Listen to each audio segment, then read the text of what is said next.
bingkas dan bangkit, henti catut rakyat tak beri. Assalamualaikum bang, daripada KPDN bang Ada incas hari ni tak? Dia mengincas. Nak buat pemeriksaan harga sikit. Assalamualaikum Cik, saya Iqbal daripada KPDN. Okay, kita datang sini buat pemeriksaan tanda harga. Kita cuma nak pastikan tanda harga yang dipamerkan sama bila dibayar. Okay, kita akan beberapa barang untuk kita uji belilah. Okay, itu saja. Nanti apa-apa kita beritahu. Kita ambil barang, cuci dulu, lepas tu barang yang ni campur-campur lah, random lah. Kita ambil yang ni, harga dia RM3 10 sen.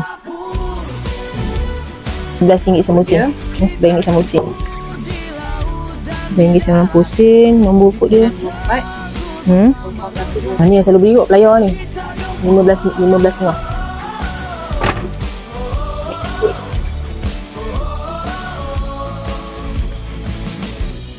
Topik rambut 9054 737. Harga RM2.50. Pen glove 8110489. Botol-botol 8975 envelope. Kod dia 9075.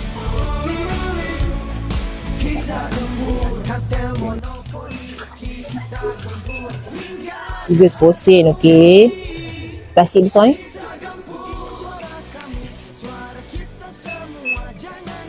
RM190, okey.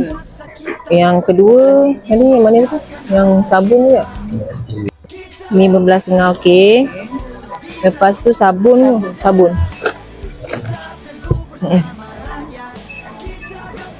Okey.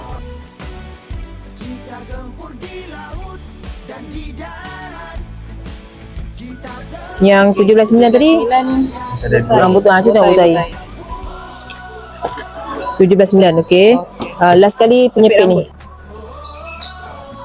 RM2.5, okey. Okey, semua okey. Harga betul. Sama seperti di paparan dengan mesin bayaran.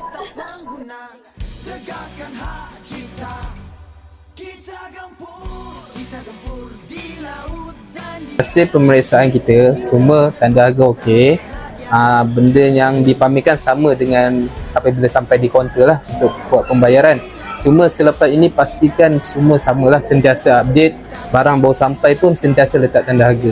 Dan barang, susunan barang pun kena sama dengan harga yang dipamerkan kat bawah. Betul abang pesanlah pada cawangan-cawangan lain buat benda yang sama dan sentiasa berwaspada. Benda ni, isu harga ni isu yang sensitif. Lagi-lagi rakyat bila dia datang tengok harga berlainan, dia akan buat aduan lah. Kita tak nak sampai benda tu jadi aduan dulu, kita dah ambil tindakan. Kita cuma beringat sesama kita lah. Pesan juga pada cawangan-cawangan lain. Okey bang? Okey, terima kasih bang. Alright. Terima kasih bang.